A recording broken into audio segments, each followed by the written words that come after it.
കള്ളക്കടൽ പ്രതിഭാസത്തെ തുടർന്ന് കേരള തീരത്തും തെക്കൻ തമിഴ്നാട് തീരത്തും ഇന്ന് ഓറഞ്ച് അലർട്ടാണ്. ഇന്ന് വൈകുന്നേരം 3:30 മണിവരെ അതിതീവ്ര തിരമാലയ്ക്ക് സാധ്യതയുണ്ടെന്നാണ് മുന്നറിയിപ്പ്. ഇന്നലെ ആലപ്പുഴയിലെ ആറാട്ടുപുഴയിൽ രാത്രി വൈകിയും കടൽക്ഷോഭം ഉണ്ടായി. തൃക്കുന്നപ്പുഴയിൽ ഗതാഗതം പുനഃസ്ഥാപിക്കാൻ നാട്ടുകാരുടെ നേതൃത്വത്തിൽ ശ്രമം തുടരുകയാണ്. എ ഗിരീഷ് ചേരുന്നു തിരുവനന്തപുരത്ത് നിന്ന്. Girish, good morning. ഗിരീഷ്, എന്തൊക്കെയാണ് വിവരങ്ങൾ? ഈ കള്ളക്കടൽ പ്രതിഭാസം കേരളത്തിൻ്റെ തെക്കൻ ജില്ലകളിൽ പല ഭാഗത്തുണ്ടെന്ന് ഞാൻ മനസ്സിലാക്കുന്നു. വിവരങ്ങൾ. ഗുഡ് മോർണിംഗ് എസ്കേൻ. കള്ളക്കടൽ പ്രതിഭാസം വലിയ തരത്തിലുള്ള നാശങ്ങൾ സംസ്ഥാനത്ത് ഉണ്ടാക്കിയിട്ടുണ്ട്. പ്രത്യേകിച്ച് തീരമേഖലയിൽ വലിയ തരത്തിലുള്ള കടൽക്ഷോഭത്തിനിരയാക്കിയിട്ടുണ്ട്. പലയിടത്തും ഗതാഗതം മുടങ്ങുകയും അതോടൊപ്പം തന്നെ ആൾക്കാരുടെ ജീവനം ബുദ്ധിമുട്ടിലാവുകയും ദുസ്സഹമാവുകയും ഒക്കെ ചെയ്യുന്ന ഒരു സാഹചര്യമുണ്ട്. ഏതായാലും കള്ളക്കടൽ പ്രതിഭാസത്തെ തുടർന്ന് ഇന്ന് കേരളത്തിലും അതോടൊപ്പം തന്നെ തെക്കൻ തമിഴ്നാട്ടിലും അതിജാഗ്രതാ നിർദ്ദേശം നൽകിയിട്ടുണ്ട്. ഓറഞ്ച് അലർട്ടാണ് ഇന്ന് മുന്നറിയിപ്പായി നൽകിയിട്ടുള്ളത്. വൈകുന്നേരം 3:30 വരെ അതിതീവ്ര തിരമാലകൾക്ക് സാധ്യതയുണ്ട് എന്നുള്ളതാണ് സമുദ്ര പഠന ഗവേഷണ കേന്ദ്രത്തിൻ്റെ ഒരു മുന്നറിയിപ്പായി വന്നിട്ടുള്ളത്. അതുകൊണ്ട് തന്നെ തീരദേശവാസികളും മത്സ്യത്തൊഴിലാളികളും അതിജാഗ്രത പുലർത്തണം എന്ന ഒരു നിർദ്ദേശം കൂടിയുണ്ട്. എന്നാൽ മത്സ്യബന്ധനത്തിന് വിലക്കൊന്നും തന്നെ ഏർപ്പെടുത്തിയിട്ടില്ല. തീരത്ത് എത്തുന്നവർക്ക് ചില മുന്നറിയിപ്പുകൾ, ബീച്ചുകളിൽ എത്തുന്നവർക്കൊക്കെ ചില മുന്നറിയിപ്പുകൾ ഏതായാലും ഇപ്പോൾ നൽകുന്നുണ്ട്. കടലിലേക്ക് ഇറങ്ങരുത് തുടങ്ങിയ നിർദ്ദേശങ്ങൾ കഴിഞ്ഞ ദിവസവും നൽകിയിരുന്നു. ഇന്നും അത് തുടരുകയും ചെയ്യും. എന്നാൽ എസ്കേൻ നേരത്തെ സൂചിപ്പിച്ച പോലെ പലയിടത്തായി തീരമേഖലയിലായി ഇത്തരത്തിൽ വലിയ തരത്തിലുള്ള ബുദ്ധിമുട്ടുകൾ ജനങ്ങൾ അനുഭവിക്കുന്നുണ്ട്.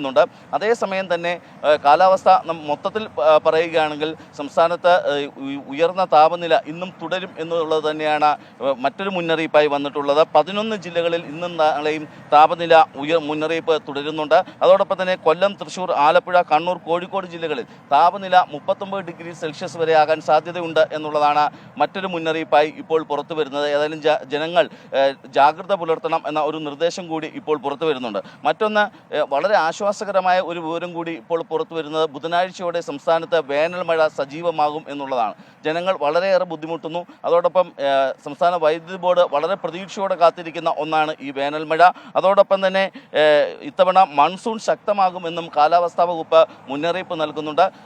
ഇത്തരത്തിൽ ഒരു സൈഡിൽ കള്ളക്കടൽ പ്രതിഭാസവും മറ്റൊരിടത്ത് ഉയർന്ന താപനിലയും ജനങ്ങളെ വല്ലാതെ ബുദ്ധിമുട്ടിക്കുകയും ചെയ്യുന്നുണ്ട്. എസ്കെ,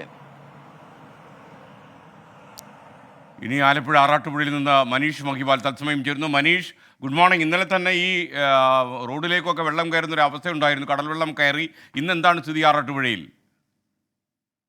എസ്കേൻ, രാവിലെ കടൽ ശാന്തമാണ്. പക്ഷെ ഇന്നലെ ഉച്ച മുതൽ രാത്രി വരെ കടൽ പ്രക്ഷുബ്ധമായിരുന്നു. ആ സമയത്ത് വീടുകളിലേക്ക് അധികം ഈ കടൽ വെള്ളം ഇരച്ച് കയറിയില്ലെങ്കിലും തൃക്കുന്നപ്പുഴ മുതൽ വലിയഴിക്കൽ വരെയുള്ള തീരദേശ റോഡിൽ പലയിടങ്ങളിലും ഈ കടൽ കയറി റോഡിലേക്ക് മണ്ണ് കയറിയ അവസ്ഥയാണ്. ഇന്നലെ രാത്രി തന്നെ ഇവിടെ ഗതാഗതം നിലച്ചിരുന്നു. ഇന്ന് രാവിലെ വലിയഴിക്കലിലേക്ക് പോയ ഫസ്റ്റ് ബസ്, KSRTC ബസ്സിന് അവിടെ വലിയഴിക്കലിലേക്ക് എത്താൻ സാധിച്ചില്ല. തൃക്കുന്നപ്പുഴയിൽ മണ്ണ് മുങ്ങിയത് കൊണ്ട് തിരികെ ആ ബസ്സിന് തോട്ടപ്പള്ളിയിലേക്ക് വരേണ്ട സാഹചര്യം ഉണ്ടായി.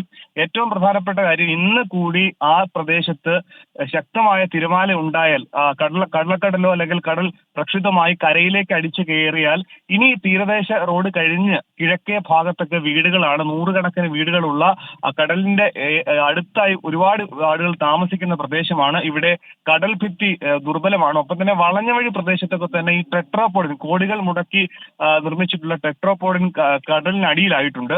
അതുകൊണ്ട് തന്നെ ഇന്ന് കടൽ പ്രക്ഷുബ്ധമായി കരയിലേക്ക് കടൽ ഇരച്ചു കയറിയാൽ ഈ വീടുകളിലേക്ക് വെള്ളം കയറും. അവിടെയുള്ള തീരദേശ ഭിത്തി ദുർബലമായിട്ടുള്ള ഭിത്തിയാണ്. അവിടെ പുലിമുട്ടില്ല എന്നുള്ള വ്യാപകമായിട്ടുള്ള പരാതിയും ആക്ഷേപവും ഉണ്ട്. പക്ഷേ തീരജനതയ്ക്ക് കടൽ വന്നാൽ അവരുടെ വീട്ടിലേക്ക് വെള്ളം കയറും. നിലവിൽ അവിടെ റവന്യൂ വകുപ്പ് ചില ആളുകളെയൊക്കെ തന്നെ അവിടെ നിന്ന് മാറ്റി പാർപ്പിച്ചിട്ടുണ്ട്. പലതവണ ഇതേ ആവശ്യങ്ങൾ ഉന്നയിച്ച് അധികൃതരുടെ ഭാഗത്ത് സമീപിച്ചിട്ടുണ്ടെങ്കിലും സ്വത്തരമായ ഇടപെടൽ ഉണ്ടായിട്ടില്ല എന്നാണ് ഇവരുടെ ഒക്കെ തന്നെ ആവശ്യം. ഈ പ്രദേശത്ത്, അതായത് ഈ തൃക്കുന്നപ്പുഴയിലാണ് നിലവിൽ റോഡിലേക്ക് മണ്ണ് മൂടിയ ശേഷം അങ്ങോട്ടേക്ക് ഗതാഗതം ബൈക്കുകൾ മാത്രമേ കടന്നു പോവുകയുള്ളൂ. ഇന്നത്തെ ദിവസം നിർണായകമാണ്. കടൽ ഇന്നലത്തെ സാഹചര്യത്തിൽ തന്നെ തിരമാല ആഞ്ഞടിച്ചാൽ ഒരു പക്ഷേ വീടുകളിലേക്ക് കൂടി വെള്ളം കയറുന്ന സാഹചര്യം ഉണ്ടാകും. എസ്കെ. ഓക്കെ, മനീഷ് മഹിവാലാണ് ആറാട്ടുപുഴയിൽ നിന്നും നമുക്കൊപ്പം ടെലിഫോണിൽ ചേർന്നത്. Thank you Manish Mahiwal.